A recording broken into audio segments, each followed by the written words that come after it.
जय श्री कृष्णा, राधे राधे। तो फ्रेंड्स, कैसे हैं आप सब? आई हो पाल गोपाल की कृपा से सभी स्वस्थ और मस्त होंगे। तो फ्रेंड्स, दिव्य ज्ञान सागर चैनल में आप सभी का बहुत बहुत स्वागत है और आप सभी को होली की ढेर सारी शुभकामनाएं।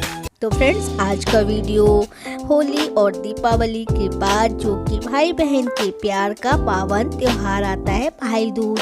तो भाई दूज, इस दिन बहनें अपने भाई को तिलक लगा करके उनकी लंबी आयु की कामना करती हैं। बहनें अपने अगर ससुराल में होती हैं तो मायके आती हैं और अगर नहीं आ पाती तो भाई उनके यहाँ जाते हैं। कहते हैं इस दिन अगर भाई अपनी बहन के यहाँ का एक निवाला भी खा लेता है तो भाई की आयु जो कि लंबी होती है।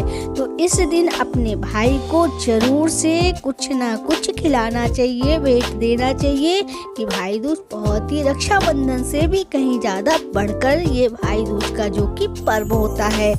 और दीपावली के भाई दूज में तो कहते हैं दीपावली के भाई दूज में अगर भाई और बहन यमुना स्नान एक साथ कर ले तो उन्हें कभी जो कि अकाल मृत्यु का खतरा नहीं होता।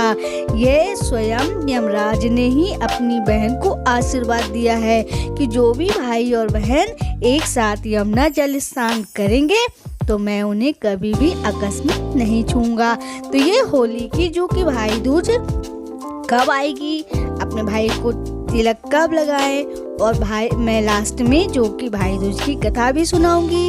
आप सभी को कथा और वीडियो पसंद आए तो प्लीज चैनल को सब्सक्राइब करना मत भूलिएगा, क्योंकि आपका एक एक सब्सक्राइब हमारे लिए बहुत ही महत्वपूर्ण है। तो फ्रेंड्स, आज मैं जानकारी दूंगी कि भाई दूज कब मनाई जाएगी। तो भाई दूज की सही डेट जो कि पंचांग के अनुसार चैत्र माह की कृष्ण पक्ष की द्वितीय तिथि जो कि शुरुआत होगी 26 मार्च को दोपहर 2:55 से शुरू होगी और वहीं इसका समापन 27 मार्च को शाम 5:06 पर समाप्त होगी।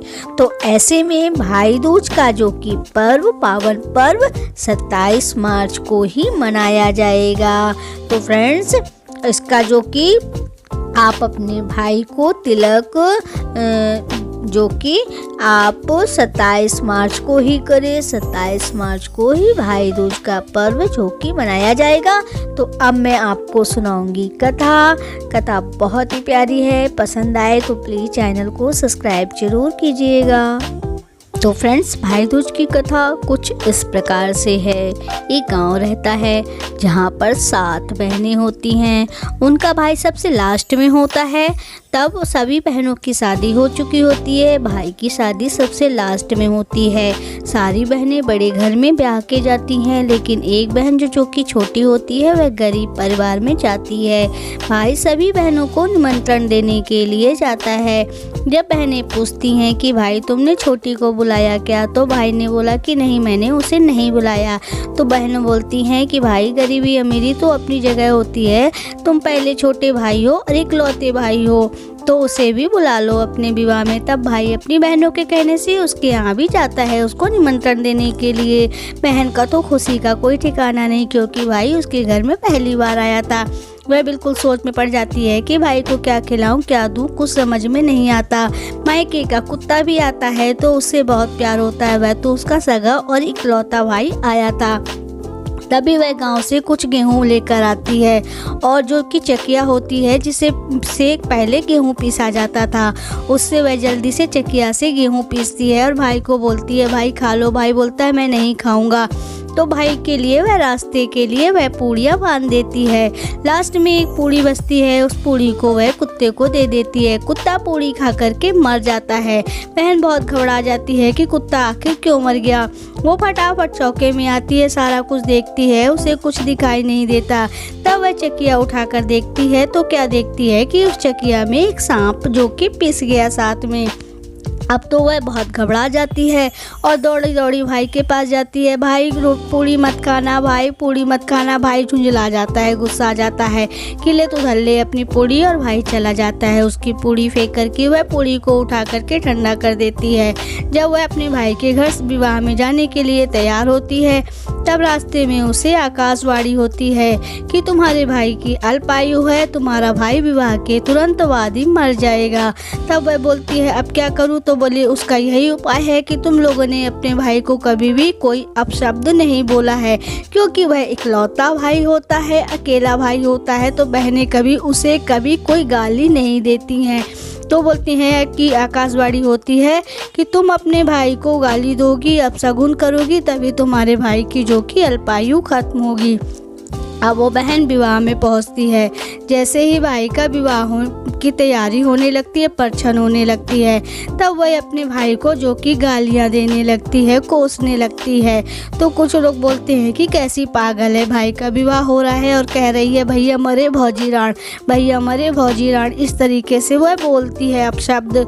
सभी लोग उसे कोसते हैं, लेकिन कुछ लोग बोलते हैं जाने दो, पागल है, हटाओ एक किनारे।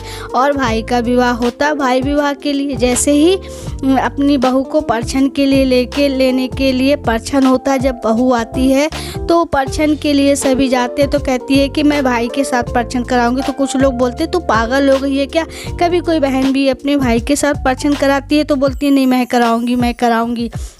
जैसे ही सब लोग बोलते हैं चलो पागल है, हटाओ, कर लेने दो। जैसे ही परछन होता है और जैसे ही वह परछन करके पहला कदम बहन अंदर रखती है, वैसे ही ठाठ गिर जाती है। भाई बच जाता है और बहन भी बच जाती है। तभी बहन बोलती है कि भैया अगर मैं तुम्हें गाली ना देती, तुम्हें कोई अपशब्द ना बोलती, तो तुम्हारी अल्पायु थी, तुम्हारी मृत्यु हो जाती। इस कारण से मैंने तुम्हारे साथ ऐसा किया। तुम इकलौते भाई थे, कभी हम बहनें तुम्हें ये तक नहीं करे कहे कि तुम्हारा मुंह जले।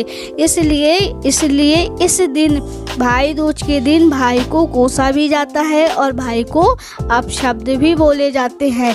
और उसके बाद फिर जो बेर का कांटा होता है उससे बहनें अपनी जीभ में चुभाती हैं कि उसने अपने भाई को अपशब्द बोली, गाली दी। तो ये थी फ्रेंड्स भाई दूज की कथा। आशा करती हूँ आप सभी को कथा पसंद आई होगी। अगर पसंद आई तो प्लीज़ चैनल को सब्सक्राइब जरूर कीजिएगा, लाइक कमेंट और शेयर भी कीजिएगा, और हाँ बेल आइकन जरूर प्रेस कीजिएगा, जिससे हमारे आने वाली हर वीडियो के नोटिफिकेशन आप तक पहुंचते रहें। अपना बहुत ख्याल रखिएगा। हम फिर से मिलेंगे एक नई वीडियो, एक नई जानकारी के साथ। तब तक के लिए जय श्री कृष्णा, राधे राधे।